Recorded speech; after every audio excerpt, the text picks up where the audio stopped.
Shabbat Shalom, everybody. Thank you for joining us on this beautiful Shabbat. Today is the 7th of April, 2023, the year 5783 on the Hebrew calendar. And today is called the Shabbat Chol HaMo'ed Pesach, which means the intermediate Sabbath of Passover. Today we'll be reading from the book of Exodus, chapter 33, verse 12, through chapter 34, verse 26. And the Haftarah, the prophetic portion, is actually coming from three different books: Numbers chapter 28, verses 16 through 25, Joshua chapter 5, verse 2 through chapter 6, verse 1, and Ezekiel chapter 37, verses 1 through 14. And then we have for the Brit Chadashah, or the New Covenant, John chapter 1, verses 29 through 31. Also John chapter 19, verse 31 through chapter 20, verse 1. So it's a very short reading there in the Brit Chadashah. And so my name is Rabbi Clint Harai Harel Fry, and I thank you for joining me today. So before we start, I would like to open this time in prayer. Avinu Malkeinu, Father, our King, thank you for this time that we get to be together with you. And I want to ask that you teach us your ways again, as always, and that you will guide everything that I say, which comes from your Ruach HaKodesh. And I ask it for your glory. In the name of Yeshua HaMashiach. Amen. So, the Hebrew term Chol HaMo'ed refers to the intermediate, non-holy days of the biblical festival. So only the festival itself of unleavened bread and the festival of Sukkot contain these types of days. The Feast of Unleavened Bread, as you know, is a seventh-day festival, and also Sukkot. So the Torah designates the first day and the seventh days as days of holy convocation on which work is prohibited.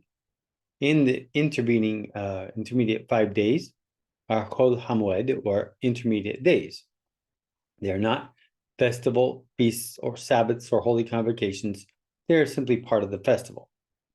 The term Chol HaMo'ed means non-sacred days of the appointed time. So the intermediate days are non-sacred, only one contrasted against the actual days of holy convocation on which work is forbidden. Intermediate festival days still retain the holiness or the sanctity of the festival season and the special commandments of the festival. For example, the Torah forbids leaven through all 7 days of the Passover, right? It's not just the first and seventh day, all week long. It requires a native-born Israelite to live in a sukkah, or a tabernacle, for all 7 days of the festival of Sukkot, which will actually be required when Yeshua does come back to reign for 1,000 years in Jerusalem from all nations. So nevertheless, the intermediate days of those festivals are less sacred than the days of holy convocation, simply because the Torah permits us to work on these days. Otherwise, how are you going to get anything done? So outside the land of Israel, traditional Judaism doubles the festival Sabbaths, which is a vestige from an era of calendar uncertainties. So the doubling of the holy days reduces the number of intermediate days simply by 1. Many Messianic believers, however, do not follow the diaspora custom of doubling the holy days. A regular seventh day or Saturday Sabbath that falls on the day of Chol HaMo'ed is called Shabbat Chol HaMo'ed. And it is not really chol, or non-sacred. Instead, the holiness of the Sabbath actually is what makes it holy. It sanctifies it. So we regard it as a non-sacred only in respect to the appointed time.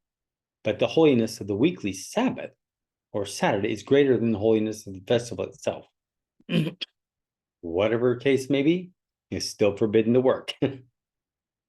So for Shabbat Chol HaMo'ed Pesach, the sages assigned the Torah portion of Exodus 33:12 through 34:26. And the Maftir, it comes from Numbers 28, verses 19 through 25. And the Haftarah is Ezekiel's vision of the dry bones, where it says, on the Sabbath which falls in the intermediate days of the festival of Passover, the passage we read from the Torah is one that begins, in Exodus 30-12. See, you say to me, and then the Haftarah is the dry bones.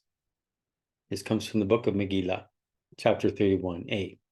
So in addition, synagogue custom includes a public reading of Solomon's Song of Songs on the Shabbat Chol HaMo'ed. In the Haftarah, the prophetic portion, Ezekiel describes his vision of a valley filled with dry bones. Adonai asks him if the bones can live again. Ezekiel doesn't know. Adonai tells him to prophesy to the bones and to the wind, telling the bones to grow bodies and the wind to return breath to the bodies.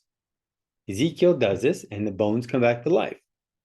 Adonai tells Ezekiel that in the future, he will unlock the graves of his people and bring them back to life and return them to the land of Israel. Then they'll know that God is Adonai. That is going to be an incredible sight, I think. And I can't wait to see it. So why did the sages assign Ezekiel's vision of the dry bones for Shabbat Chol HaMo'ed?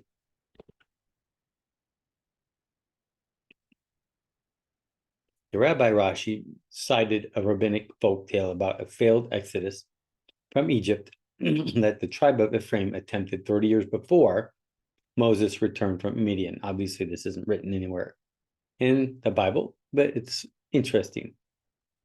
All the Ephraimites that tried to leave Egypt early died in the attempt. In the Valley of Dry Bones that Ezekiel saw was a repository of their remains. On some occasions, the sages did choose Haftarah portions on the basis of folktale and legendary associations. So another rabbinic opinion cites a tradition that the resurrection of the dead will take place on the month of Nisan. Therefore, the synagogue reads the classic resurrection text as a rehearsal for the actual event. From an apostolic perspective, the reading cannot be separated from the historical recollection of our Master's resurrection, Yeshua. So depending on how one reckons the chronology of Yeshua's Passion Week, the Saturday after his crucifixion coincided with either the first day of unleavened bread or Shabbat Chol HaMo'ed. In either case, the first Sabbath to fall within the 7 days of unleavened bread is the anniversary of our Master's sojourn in the grave.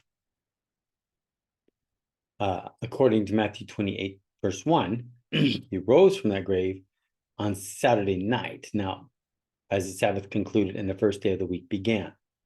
So one could say, there's arguments to say he was actually put to death on Thursday.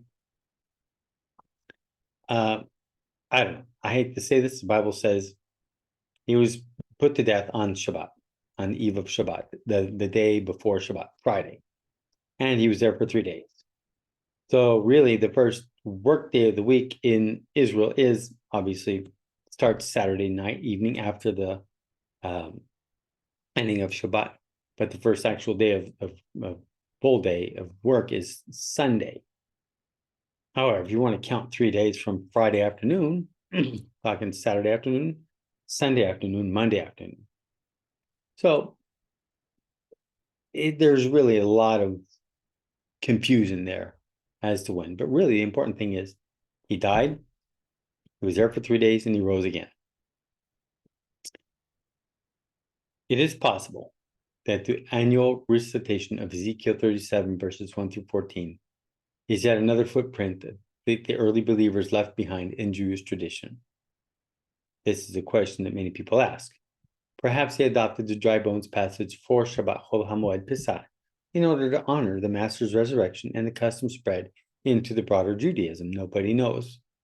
So that's what we have for you today. It's very short and simple. Thank you for joining us today. May you have a blessed Shabbat, and may you be blessed. As always, check out our links below if you want to contact us with any questions or other things, comments. You're welcome to do so. There's a link for Machaseh Tikva, which is Rebbe Tzin Gabriela's website in English and Italian for those who are looking for counseling on a biblical basis. It's a very simple website. You can check that out. And she is a licensed counselor. We have our link for all of our messianic resources that are for free. We charge nothing for that. And if you'd like to help also to support our ministry in any way, we really appreciate that. We couldn't make it without those of you who do. So thank you for that. Our goal is simply to bring the message of salvation to our people, the Jews, who have not yet understood and seen that Yeshua is the Messiah. So Shabbat Shalom to all of you. Be blessed.